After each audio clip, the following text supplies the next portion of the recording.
Israel ലക്ഷ്യമിട്ട Ali ഖമനയുടെ ഭൂഗർഭ bunker സമുച്ചയം. അകത്തുണ്ടായിരുന്നത് സ്ഫോടനങ്ങളെ പ്രതിരോധിക്കുന്ന മുറിയും തുരങ്കങ്ങളും. ഇസ്രായേൽ പ്രതിരോധ സേന ലക്ഷ്യമിട്ട് ആക്രമണം നടത്തിയ മുൻ ഇറാൻ പരമോന്നത നേതാവ് ആയതുള്ള അലി ഖമനയുടെ ഭൂഗർഭ ബങ്കർ സമുച്ചയത്തിന് സുപ്രധാനമായ വിവരങ്ങളാണ് പുറത്താവുന്നത്. സ്ഫോടനങ്ങളെ പ്രതിരോധിക്കുന്ന അത്യാധുനിക മുറിയും ഒന്നിലധികം തുരങ്കങ്ങളും ഉൾപ്പെടുന്നതായിരുന്നു മധ്യ ടെഹ്റാനിലെ ഈ സുരക്ഷാ കേന്ദ്രമെന്ന് ഇറാന്റെ ഔദ്യോഗിക രേഖകളെ ഉദ്ധരിച്ച മാധ്യമങ്ങൾ റിപ്പോർട്ട് ചെയ്യുന്നു. കനത്ത സുരക്ഷാ സംവിധാനങ്ങളുള്ള ഈ സമുച്ചയത്തിന്റെ ആധികാരികത സുരക്ഷാ വൃത്തങ്ങൾ സ്ഥിരീകരിച്ചിട്ടുണ്ട്. ഖമേനിയുടെ ഔദ്യോഗിക വസതിയോട് ചേർന്നാണ് ഹബീബ് ഇബ്രാഹിം എന്ന് പേരിട്ടിരിക്കുന്ന ഈ വിപുലമായ ഭൂഗർഭ ബങ്കർ സമുച്ചയം സ്ഥിതി ചെയ്യുന്നത്. ഇറാൻ ഭരണകൂടത്തിൽ നിന്നുള്ള വിശ്വസനീയമായ കേന്ദ്രങ്ങളിൽ നിന്ന് ലഭിച്ച കെട്ടിട നിർമ്മാണ രൂപരേഖകൾ അടിസ്ഥാനമാക്കിയാണ് ഇറാൻ ഇന്റർനാഷണൽ ഈ വിവരങ്ങൾ പുറത്തുവിട്ടത്. 2009 ഖമേനിയുടെ നേരിട്ടുള്ള അനുമതിയോടെയാണ് ഇതിന്റെ നിർമ്മാണം ആരംഭിച്ചതെന്നാണ് റിപ്പോർട്ട് പറയുന്നത്. ഭരണകൂടത്തിന്റെ കീഴിലുള്ള ഇസ്ലാമിക് റവല്യൂഷണറി ഗാർഡ് കോർപ്സ് അഥവാ IRGC ഖാദം അൽ അൻബിയ കൺസ്ട്രക്ഷൻ ഹെഡ്ക്വാർട്ടേഴ്സ് ആണ് ഈ വൻകിട പദ്ധതിക്ക് ആവശ്യമായ ഫണ്ട് നൽകിയതും നിർമ്മാണത്തിന് മേൽനോട്ടം വഹിച്ചതും. സാങ്കേതികമായി ഏറെ സങ്കീർണമായ രീതിയിലാണ് ഈ ഭൂഗർഭ ബങ്കർ രൂപകൽപ്പന ചെയ്തിരിക്കുന്നത്. കടുത്ത ആയുധ ആക്രമണങ്ങളെ പോലും പ്രതിരോധിക്കാൻ ശേഷിയുള്ളതായിരുന്നു ഇതിന്റെ ഘടന. ഭൂഗർഭ സമുച്ചയത്തിന്റെ പ്രധാന പ്രവേശന കവാടം വാഹനങ്ങൾക്ക് നേരിട്ട് അകത്തേക്ക് പ്രവേശിക്കാൻ തക്ക വലിപ്പമുള്ളതായിരുന്നു. വാഹനങ്ങളുമായി ഭൂഗർഭത്തിലേക്ക് ഇറങ്ങിച്ചെല്ലാൻ സാധിക്കുന്ന ഈ വഴിക്ക് ഏകദേശം 30 മീറ്റർ ആഴമുണ്ട്. അടിയന്തര ഘട്ടങ്ങളിൽ സുരക്ഷിതമായി രക്ഷപ്പെടാൻ സഹായിക്കുന്ന നിരവധി തുരങ്കങ്ങളും ഇതിന്റെ ഭാഗമായി നിർമ്മിച്ചിരുന്നു.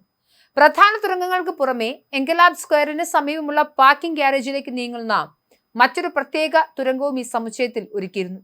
അടിയന്തര സാഹചര്യങ്ങളിൽ നേതാക്കൾക്ക് ആരുടെയും കണ്ണിൽപ്പെടാതെ നഗരത്തിന് മറ്റൊരു ഭാഗത്തേക്ക് മാറാൻ സഹായിക്കുന്ന 27 മീറ്റർ നീളമുള്ള തുരങ്കവും ഇതിലൂടെ വിവിധ രക്ഷാമാർഗങ്ങളുമായി ബന്ധിപ്പിച്ചിട്ടുണ്ടായിരുന്നു. കഴിഞ്ഞ മാർച്ച് ആദ്യ വാരത്തിലാണ് ഇസ്രായേൽ പ്രതിരോധ സേന ഈ അത്യാധുനിക ഭൂഗർഭ സമുച്ചയത്തിന് നേരെ അതിശക്തമായ വ്യോമാക്രമണം നടത്തിയത്. ഇസ്രായേലിന്റെ രഹസ്യാന്വേഷണ വിഭാഗങ്ങളായ യൂണിറ്റ് 8200, യൂണിറ്റ് 9900 എന്നിവർ ഈ രഹസ്യ കേന്ദ്രത്തിന്റെ കൃത്യമായ സ്ഥാനം കണ്ടെത്തിയതിനെ തുടർന്നായിരുന്നു നടപടി. ഓപ്പറേഷൻ ഡ്രോയിങ് ലൈൻ എന്ന് പേരിട്ട ഈ ദൗത്യത്തിൽ ഇസ്രായേൽ തങ്ങളുടെ പരമാവധി ശേഷിയാണ് ഉപയോഗിച്ചത്. മധ്യ ടെഹ്റാനിലെ നിരവധി ബ്ലോക്കുകളിലായി വ്യാപിച്ചു കിടക്കുന്ന ഈ രഹസ്യ ഭൂഗർഭ കേന്ദ്രത്തിന് നേരെ 50ഓളം യുദ്ധവിമാനങ്ങൾ ഉപയോഗിച്ചാണ് ഇസ്രായേൽ ആക്രമണം നടത്തിയത്.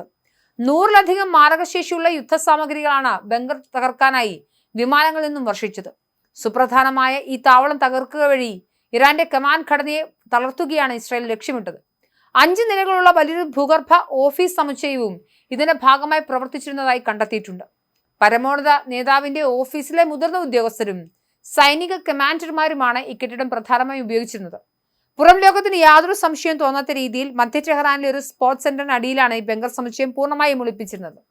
മിസൈൽ ആക്രമണങ്ങളിൽ നിന്നും ബോംബ് വർഷങ്ങളിൽ നിന്നും ഖമേനിക്ക് പൂർണ്ണ സുരക്ഷ ഉറപ്പാക്കാൻ തക്കവണ്ണം സ്ഫോടന പ്രതിരോധ ശേഷിയുള്ള പ്രത്യേക മുറികൾ 30-35 മീറ്റർ ആഴത്തുള്ള 2 ഷെൽട്ടറുകളായി സ്ഥാപിച്ചിരുന്നു.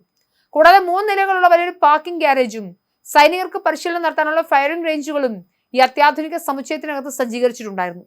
എന്നാൽ ഇസ്രായേൽ സൈന്യം ഈ ബങ്കർ തകർക്കുന്ന സമയത്ത് അലി ഖമനെ ഇതിനുള്ളിൽ ഉണ്ടായിരുന്നില്ലെന്നാണ് റിപ്പോർട്ടുകൾ സൂചിപ്പിക്കുന്നത്. ഓപ്പറേഷൻ ഡ്രോയിങ് ലൈനിന്റെ ആദ്യഘട്ട ആക്രമണങ്ങളിൽ മറ്റൊരു കമാൻഡ് കോംപ്ലക്സിൽ വെച്ചാണ് ഖമനെ കൊല്ലപ്പെടുന്നത്. ഇറാന്റെ ചരിത്രത്തിൽ തന്നെ ഏറ്റവും വലിയ സുരക്ഷാ വീഴ്ചകൾ ഒന്നാണ് ഈ ഭൂഗർഭ കേന്ദ്രത്തിന്റെ വിവരങ്ങൾ ചോർന്നതും തുടർന്നുള്ള ആക്രമണങ്ങളും എന്നാണ് വിലയിരുത്തപ്പെടുന്നത്.